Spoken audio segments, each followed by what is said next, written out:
Le damos la bienvenida a toda la gente que nos está viendo a través de nuestra cuenta oficial de YouTube del Ministerio Impacto Cristiano. Gracias por estar ahí, por estar del otro lado. Y si este mensaje es de bendición a tu vida, quiero invitarte a que lo compartas con los demás.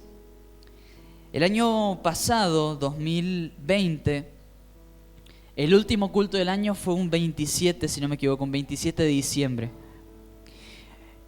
Siéndole totalmente sincero y honesto, crudamente honesto, yo llegué al 27 de diciembre del año pasado totalmente cansado, frustrado, con más preguntas que respuestas.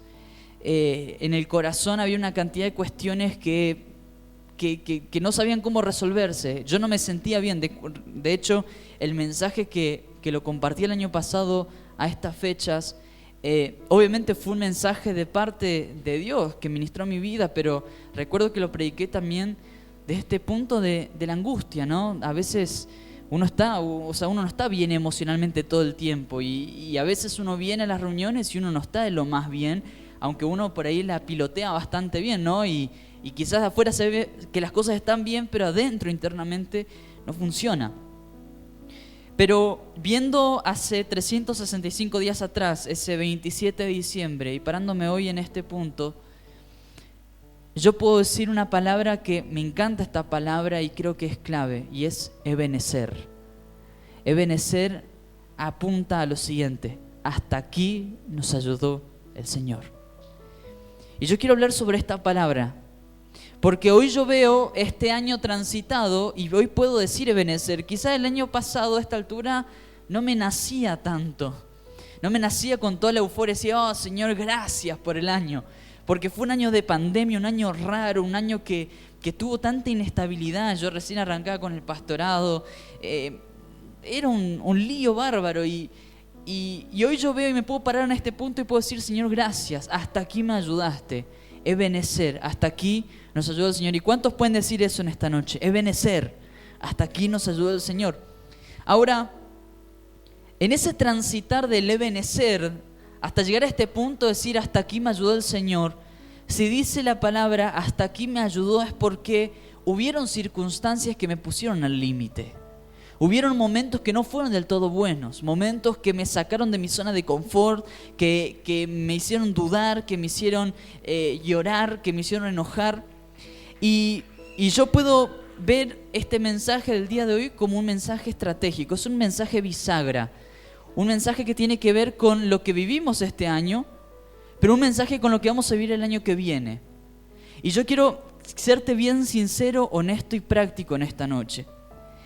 Porque lo que vamos a estar viendo y compartiendo, y que quiero que sea breve en esta noche, quiero que veamos todas aquellas cosas que hicimos durante este año, que estuvieron bien y que estuvieron mal, y prepararnos para el año que viene, para evitar que esas cosas se repitan, ¿sí? De alguna manera estamos a pocos días de que termine este año y pocos días que comience otro, por eso estamos en un punto bisagra. Por eso es que este mensaje sirve para ver hacia atrás, pero también mirar hacia adelante y empezar a caminar de una manera diferente. Y para esto vamos a ir al libro de 1 Samuel capítulo 7. 1 Samuel capítulo 7, versículo del 2 al 12. Y te pongo un contexto para que entendamos un poco qué estaba pasando en ese momento, porque tampoco quiero aburrirlos leyendo tantos versículos, más bien léalo en su casa, el contexto y los capítulos anteriores. Los filisteos habían tomado el control de diferentes ciudades de los israelitas, ¿sí? Estaban tomando el control de muchos de los israelitas. Y esto era opresión, por supuesto. Los filisteos bajaban hacia el pueblo de Israel sus propias creencias, sus dioses, su idolatría, todo ese tipo de cosas. Resulta que el pueblo de Israel tenía el arca del pacto, el tabernáculo, ¿sí? Que lo movían de diferentes puntos.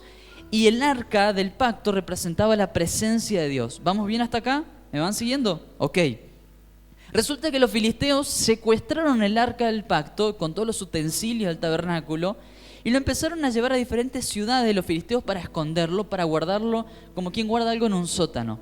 El tema es que ellos no se dieron cuenta que estaban llevando lo que representaba la presencia de Dios. Entonces, en cada ciudad donde se ponía el arca del pacto, esa ciudad se veía afectada por una cantidad de plagas. La versión NTV dice que la gente empezaba a tener tumores y empezaban a haber ratas y una situación de plaga, ¿no? Muy similar a lo de Egipto. Entonces, en ese momento, en esas circunstancias, los pueblos filisteos empezaron a tirarse como la papa caliente. ¿Quién jugó la papa caliente alguna vez? ¿Jugaron eso alguna vez? Bueno, así están los filisteos con el arca del pacto. ¿Por qué? Porque al pueblo que llevaban era como una papa caliente. La ciudad empezaba a entrar en caos, pánico, enfermedad, plaga. Entonces decían, no queremos, porque se ve que tiene poder el Dios ese de ese arca, mandamos a otro. Y recibía eso y todo caos, mandaban a otro y así empezaban a tirarse la pelotita entre ellos. Hasta que dijeron, muchachos, no podemos tener esto acá. No lo podemos tener. Porque resulta que ese Dios parece que tiene poder en serio. Y lo está achicando a nuestros propios dioses, está trayendo enfermedad, crisis, así que toda una circunstancia difícil. Y es así que los filisteos le devuelven el arca a los israelitas. Pero esto no significaba que los israelitas estaban libres de esta opresión. Y es aquí donde empieza a desarrollarse lo que vamos a leer. A partir del versículo 2 del capítulo 7, 1 Samuel. Dice, el arca permaneció en Kiriat Jearim mucho tiempo, 20 años en total. Durante ese tiempo todos los israelitas se lamentaron porque parecía que el Señor los había abandonado. Y acá vamos con un primer puntito.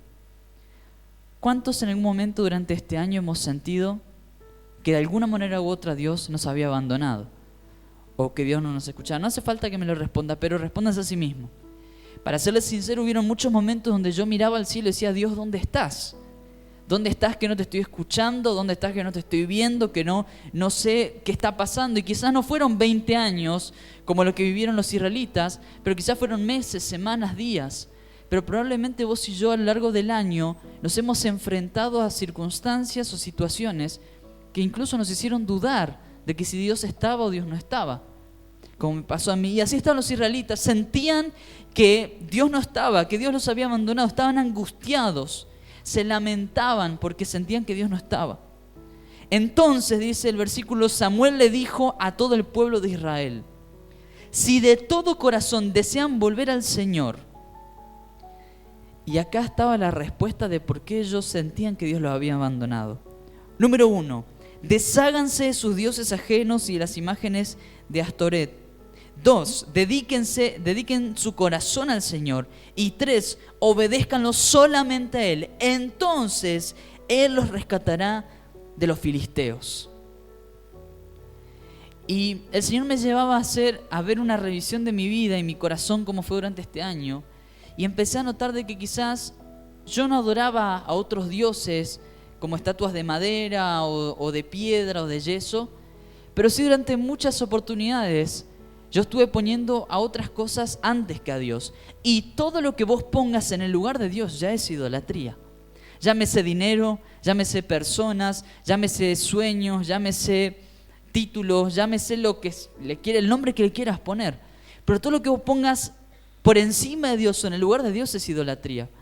Y resulta que muchas veces en mi corazón yo sentía que Dios estaba lejos de mí, no porque Él estaba lejos precisamente, sino porque quien se había alejado de Él era yo. Porque de pronto, conscientemente o inconscientemente, a veces no, lo hacemos sin querer, ¿no? Sin querer queriendo, decía un personaje. Fue sin querer queriendo. De pronto veía mis sueños, ¿no? Y los deseos que tenía en mi corazón los ponía en primer lugar y yo esperaba que Dios responda a eso. O de pronto, no sé, diferentes circunstancias que las ponía por encima de Dios y yo esperaba que Dios responda a eso, que Dios bendiga lo que yo quería que Él haga. Cuando la ecuación es totalmente al revés. No se trata de lo que yo quiero, se trata de lo que Él quiere. Entonces, muchas veces yo me sentí en estos pozos porque quizás mi corazón no estaba en el lugar correcto. Y entendí y entiendo hoy en día y leyendo la palabra, luz de la palabra y como una regla que me he puesto para el año que viene, para el 2022, es lo siguiente: deshacerme de todos aquellos dioses que están ocupando el primer lugar. ¿Cuáles son aquellas cosas que están ocupando el primer lugar? Esos deseos, esas cosas que están ocupando el lugar de Dios. ¿Sabes cómo darte cuenta si algo se ha convertido en un Dios o no? ¿Qué pasaría si eso que tanto decías lo perderías por completo? ¿Qué pasaría si eso que vos deseás o que vos tenés lo perdés? ¿Cómo te sentirías? ¿Qué lugar ocuparía Dios? Uno cuando pierde cosas, uno se duele. Hay una cuestión de luto que es lógica, ¿sí? Cuando uno pierde un ser querido, una relación, un negocio, lo que sea. Pero si mi corazón está dispuesto a luchar más por esos deseos que por Dios, o si yo prefiero más lo otro que a Dios, entonces evidentemente he puesto a un ídolo. Y en el corazón he puesto un estante con muchos ídolos parados, y por día quizás elijo a cuál quiero rendirle adoración. De esa manera te das cuenta cuáles son aquellas cosas. Entonces yo me puse a pensar de que si Dios de pronto me sacara del pastorado, me sacara, me quitaría la capacidad de hablar, por ejemplo. Yo utilizo la voz como una herramienta y mucho lo que hago es en base a mi voz, pero si de pronto mañana me levanto y por algún problema, alguna enfermedad pierdo la voz, probablemente todo lo que yo hacía hasta acá ya no lo puedo hacer de la manera que lo hacía.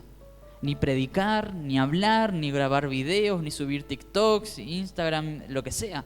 No lo podría hacer. Ahora, ¿podría seguir viviendo o no? Por eso, aquellas cosas que vos amás con todo tu corazón, no está mal que lo ames. Pero el tema es cómo es el orden de tus prioridades. ¿Qué amás primero? ¿Qué estás poniendo en primer lugar? Por eso es que si en este año has visto que hubieron ídolos que has levantado, el desafío para el año que viene es derribarlos y ponerlo a Dios en primer lugar. Después lo que le dice Samuel al pueblo de Israel, en primer lugar, desháganse de sus dioses, de dioses ajenos, de esas imágenes que no les pertenecen a ustedes. Número 2 le dice, dediquen su corazón al Señor. ¿Qué es dedicar nuestro corazón al Señor? Cuando se habla en la Biblia del corazón, se está hablando de la mente. Dedicar nuestra mente al Señor significa ser intencionales en que Dios esté presente en nuestra mente. Ser intencionales en buscarlo a Él. En buscar la manera de instruirnos más en Él. En compartir con hermanos y con gente que te potencia acercarte a Él. A gente que vos cuando la ves se parecen a Jesús, representan a Jesús. Entonces, más o menos prenderte como garrapata a ellos, decir, quiero aprender de vos. Llenar nuestra mente, dedicar nuestra mente, significa ser intencionales en las decisiones que tomamos para que nuestra mente esté llena de la presencia de Dios. Y no esté llena de otras cosas. En muchas oportunidades he tenido que ponerme límites con contenido que quizás veía en redes sociales, con charlas que tenía con ciertas personas, porque yo me daba cuenta que esas cosas empezaban a tomar lugar en mi mente y dedicaba más tiempo a esas cosas que a la presencia de Dios. Y siendo crudamente honesto, creo que necesito mucho por caminar en esto. Necesito dedicar más mi mente al Señor. Porque ¿sabes qué? Las grandes batallas se libran en la mente. Las peores batallas se libran en la mente. En la mente es donde vos tomás decisiones. Es donde vos das pasos, de los cuales quizás después te puedes arrepentir. Son milisegundos que si fueron nutridos por cosas que no te hacen bien, lógicamente, tarde o temprano tomás decisiones erróneas. Y tu mente muchas veces se trata de autoconvencer que lo que estás haciendo está bien. El problema es que no estás logrando ver lo que viene a futuro. Porque todo lo que sembramos hoy lo vamos a terminar cosechando. Todas nuestras acciones tienen un desenlace. Entonces, ¿cómo estás dedicando tu mente? ¿A quién le estás dedicando tu mente? ¿Le estás dedicando tu corazón, tu mente al Señor constantemente? Porque en los momentos de crisis va a ser el momento donde todo esto que vos dedicaste en conocer a Dios va a empezar a manifestarse. Entonces cuando vas a empezar te enfrentás al miedo, te enfrentás a la duda, te enfrentás a la angustia, empiezan a llover a tu mente las promesas de Dios. El Espíritu Santo empieza a trabajar en tu mente con lo que vos ya has llenado tu corazón. Y de esa manera el Espíritu Santo te da las herramientas para pararte frente a las circunstancias. En 1 Corintios, si no me equivoco, ahora estoy en duda, Pero hay un versículo clave que dice: todas las tentaciones, todas las circunstancias son de género humano. Es decir, vos estás luchando con algo que probablemente la persona que está en este momento sentada 2 filas al lado tuyo lo está viviendo. Solo que no lo decimos. Pero ninguna de las circunstancias que vos vivís son circunstancias ajenas a los demás. Porque muchos de nosotros probablemente estemos en este momento luchando con lo mismo. Solamente que no lo hemos hablado. Por eso la Biblia dice que todas las tentaciones son de género humano. Ninguno está exento y muchos luchan con eso. Pero también dice ese versículo que Dios es fiel y justo. Dios es fiel y no va a permitir que esa tentación sea mayor de la que puedas soportar. Es decir, cuando vos te pones esto en la mente, que yo no puedo, es una excusa diabólica. No es real. Porque si amás al Señor, el Señor no va a permitir que sea algo que vos no puedas soportar. Pero también dice, juntamente con la circunstancia que yo te doy esta oportunidad que no sea mayor a lo que puedas soportar, te doy la salida para que puedas resistir. ¿Y cómo se manifiesta esto de la salida de emergencia? Esa puertita por la que puedo ir cuando mi mente dice danger, danger, peligro, peligro, peligro. Es lo que vos tiempo antes estuviste llenando. Con lo que vos llenes tu mente, esas van a ser las herramientas que vas a tener para darle lucha a la tentación. A todos los jóvenes que están acá, que sé que por ahí estamos enfrentándonos a muchas tentaciones. La manera, las herramientas que vos tenés para enfrentar la tentación tiene que ver con lo que vos estuviste cultivando con Dios y con lo que está en tu corazón. No pretendas vencer la tentación si vos previamente no estuviste buscando a Dios. ¿Soy claro? ¿Me hago entender? Y después le dice Samuel al pueblo de Israel, después de decirle que se deshagan de sus dioses, que dediquen su corazón al Señor, obedézcanlo solamente a Él. ¿En quién está puesta tu obediencia? ¿A quién estás respondiendo? Para quienes en algún momento hemos sido empleados o somos empleados o trabajamos bajo la supervisión de alguien, sabemos que un jefe, un patrón, muchas veces nos da órdenes que no nos agradan. ¿O me equivoco? Es así, ¿no? Algunos como sanidad interior. ¿Cuántas veces hay órdenes de las cuales no estamos de acuerdo o no queremos o no nos gustan, pero por obediencia lo tenemos que hacer, por cuidar nuestro puesto laboral, Con Dios pasa exactamente lo mismo. Lo que Dios te pide que hagas no siempre va a estar alineado a lo que vos deseás o lo que vos querés, porque resulta que Dios ya ve más allá de lo que vos podés ver. Entonces Dios ya sabe que vos respondiendo y obedeciendo a lo que Él te está pidiendo, Él ya sabe que tiempo después vas a ver los resultados de eso y vas a decir, menos mal que hice así. O de lo contrario vas a decir, qué cabeza dura, cabeza de termo que fui, porque no hice lo que tenía que hacer. Por eso es que es importante que empieces a obedecer al Señor. Y Jesús dice que mi carga, mi yugo es liviano. A veces decimos, ay, es tan difícil servir al Señor, es tan difícil hacer bien las cosas. No, no es tan difícil. Se pone difícil porque nuestra carne quiere algo, el Matías salvaje quiere algo, y el Matías espíritu está diciendo, no, pará, y el Matías salvaje anda con palo por todos lados queriendo hacer lío. Entonces ahí es donde se libra esa batalla en el corazón, en la mente. Pero lo que Dios te está pidiendo que hagas no es difícil. Por eso, ¿a quién le estás obedeciendo? Uno tiene que obedecerle al patrón, a la esposa, a la suegra, pero por sobre todo a Dios. Uno tiene que ser obediente, porque en la obediencia está la bendición. Y la bendición nunca viene como los placeres que nosotros esperamos. Sobrepasa por encima todo aquello que estás deseando. Miren, hace poquitos años atrás, antes de entrar al seminario, incluso no fueron tan poquitos, ya son como 6 años por ahí, cuando estaba en la secundaria y que estaba debatiéndome si entraba al seminario o no, mi Matías salvaje me decía, no entres ahí, no vayas ahí, ¿para qué vas a ir ahí? ¿Qué vas a hacer con tu vida después? ¿Vos te pensás que alguien te va a escuchar a vos? ¿Vos te pensás que vas a estar en una iglesia? Después una cantidad de cosas en las que yo empezaba a replantearme cosas, decir, Señor, ¿te obedezco a vos o le obedezco a lo que yo creo que me va a hacer bien? Entonces decía, bueno, voy a estudiar arquitectura. Pero Dios fue trabajando en mi corazón y decidí dar este paso de fe e ir al seminario. Para mi sorpresa, la mejor decisión que pude haber tomado fue esa. Porque Dios no solamente sanó mi corazón,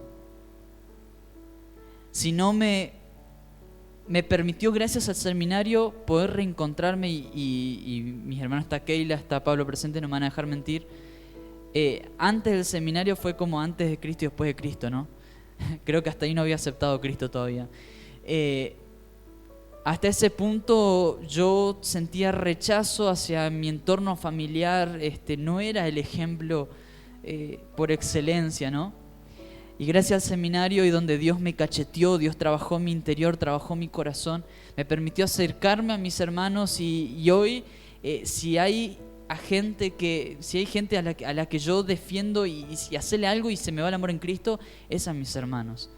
A esos 3 gringos que a veces me sacaron canas verdes, pero que los amo con todo mi corazón. Entonces el seminario no solamente me permitió trabajar cosas internas, en mis emociones, en lo espiritual, sino en los propósitos de Dios.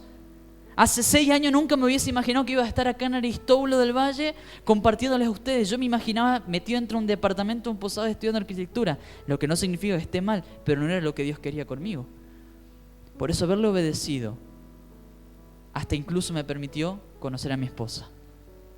Porque si yo no hubiese ido al seminario, no hubiese capacitado, no hubiese sido conocido en el ambiente en el que yo me muevo, nunca hubiese ido al campamento en Jardín América que conocí a Aileen. ¿Usted me entiende? Es como un efecto dominó, ¿no? De una pequeña decisión que va a tener un efecto trascendente. Por eso, por más chiquita que sea la obediencia, esa obediencia va a traer bendición y abundancia. ¿Cuántos lo creen a eso? Amén. Y dice Samuel, entonces, una vez que vos hagas esto, te deshagas de tus dioses, dediques tu corazón al Señor y obedezcas a Él, solamente a Él, entonces Él los rescatará de los filisteos. Y los filisteos les podemos poner el nombre de cualquier circunstancia que en este tiempo te está quitando la paz. Poner el nombre que quieras. Problemas familiares, problemas financieros, matrimoniales, luchas con pecados, con adicciones, con lo que sea. Cuando vos ordenes tus prioridades, Dios te va a librar de los filisteos. Y continúa el versículo y ya para ir al final dice, así que los israelitas se deshicieron de todas sus imágenes de Baal y Astoret y adoraron únicamente al Señor. Después Samuel les dijo, reúnan a todo Israel en Mizpá y yo oraré al Señor por ustedes. De manera que se reunieron en Mizpá y en una gran ceremonia sacaron agua de pozos y la derramaron delante del Señor. Asimismo no comieron durante todo el día y confesaron que habían pecado contra el Señor. Cuando los gobernantes filisteos se enteraron de que Israel se había reunido en Mizpá, movilizaron a su ejército y avanzaron. El miedo invadió a los israelitas cuando supieron que los filisteos se acercaban. Déjame decirte algo, cuando empieces a ordenar las cosas, los filisteos se levantan con más fuerza todavía. Chan, chan, chan. Malas noticias. Pero no son malas noticias si estamos con Dios. Porque continúa lo siguiente, tuvieron miedo, angustia, porque sabían que los filisteos se acercaban. Y le decían a Samuel, no dejes de rogarle al Señor nuestro Dios que nos salve de los filisteos. Le suplicaron a Samuel. Entonces Samuel tomó un cordero y lo ofreció al Señor como ofrenda quemada entera. Rogó al Señor que ayudara a Israel y el Señor le contestó. Entonces... Me encantan los entonces del Señor. Justo en el momento en que Samuel sacrificaba la ofrenda quemada, llegaron los filisteos para atacar a Israel. Pero ese día el Señor habló con una poderosa voz de trueno desde el cielo y causó tal confusión entre los filisteos que los israelitas los derrotaron. Los hombres de Israel los persiguieron desde Mizpá hasta el lugar abajo de Bet-car, matándolos a lo largo del camino. Luego Samuel tomó una piedra grande y la colocó entre las ciudades de Mizpá y Gesana y la llamó Ebenezer, que significa la piedra de ayuda, porque dijo, hasta aquí el Señor nos ha ayudado. Hay momentos en donde podemos estar viendo que los filisteos se levantan en contra de nosotros, cuando la gente empieza a hablar mal de nosotros, cuando las circunstancias son difíciles. Pero si clamás al Señor, si buscas a Dios, los entonces de Dios empiezan a manifestarse. Porque entonces Dios empieza a marcar las cosas de una manera diferente. ¿Por qué los filisteos se alteraron? Porque en la cultura filistea, en la antigüedad en realidad, creían que los truenos eran respuestas del enojo de los dioses. Entonces, si escuchaban truenos, para ellos era una representación de que habían dioses que estaban enojados. Menos mal que no vivían acá en Misiones con las tormentas tropicales que tenemos acá, porque iban a estar todos asustados.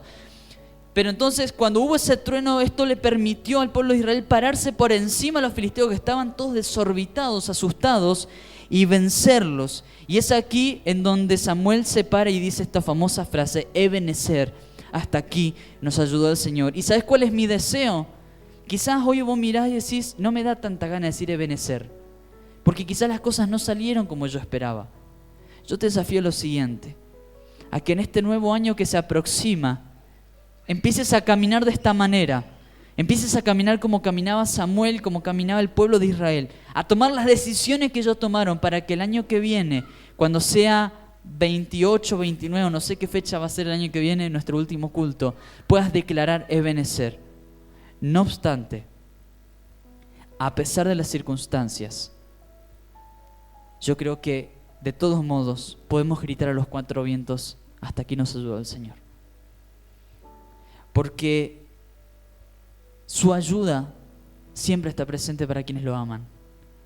Porque no hay circunstancia que no tenga propósitos, planes. Aun cuando nos hemos equivocado nosotros, aun cuando el de las malas decisiones fuimos nosotros, aun cuando quienes tomaron las decisiones erróneas fuimos nosotros, Dios de todos modos busca la manera ilógica y sobrenatural de hacer de que todo lo que vivimos nos ayuda bien para su gloria. Por eso en esta noche quiero invitarte a que puedas decirle al Señor: Ebenezer, hasta aquí me ayudaste.